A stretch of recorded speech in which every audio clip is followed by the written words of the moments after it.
Runyenjes. Thank you, Chair.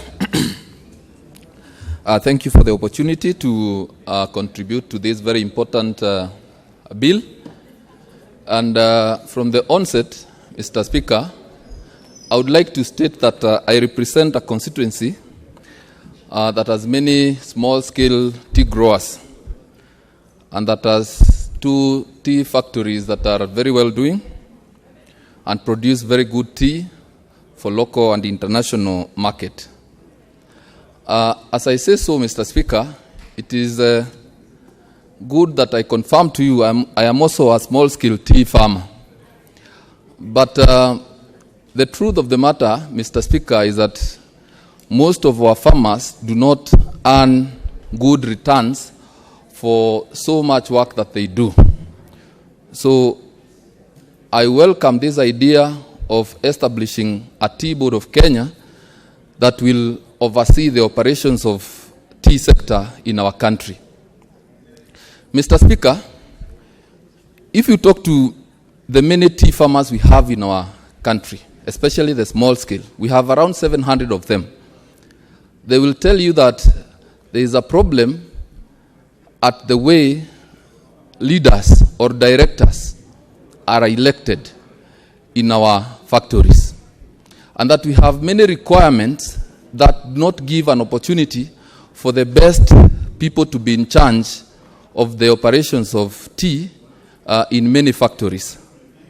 Mr. Speaker, for instance, there are requirements like if you want to be a director, you must have a certain number of kilograms.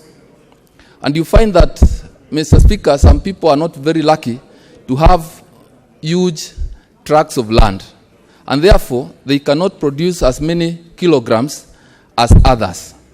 So having a requirement that for you to stand for elections as a director, you must have, let's say, 5,000 kilograms of tea. It is a requirement that does not give everybody a chance, including those that are very able to make contributions, or rather to provide leadership that is so much needed in the tea sector.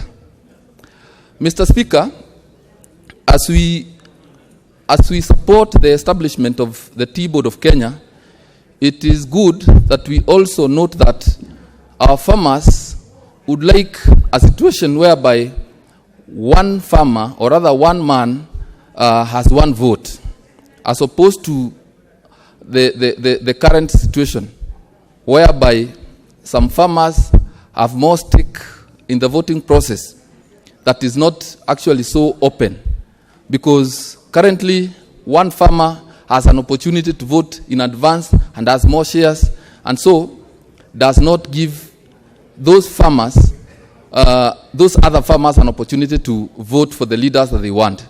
So we would like a situation whereby one farmer has one vote, as opposed to one farmer having many stakes that will generate leaders that are not needed to lead our factories.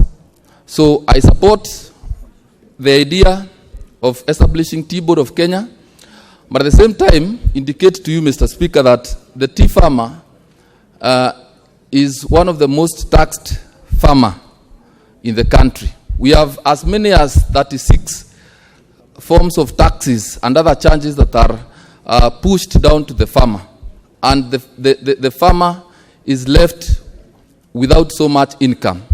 So I support this idea, but request the board that will be established to look into all these issues to do with taxes and these regulations, so that in the end we can have our small-scale farmers getting more from what they do. The tea crop, Mr. Speaker, is not like any other ordinary crop. It takes a long time to mature. It takes up to around 15 years to 20 years to mature. So a farmer who has made a decision to go into tea farming needs to be protected by the government, so that they do not lose their land by farming a crop that is not giving them good returns. So with those remarks, I support Mr. Speaker. Thank you.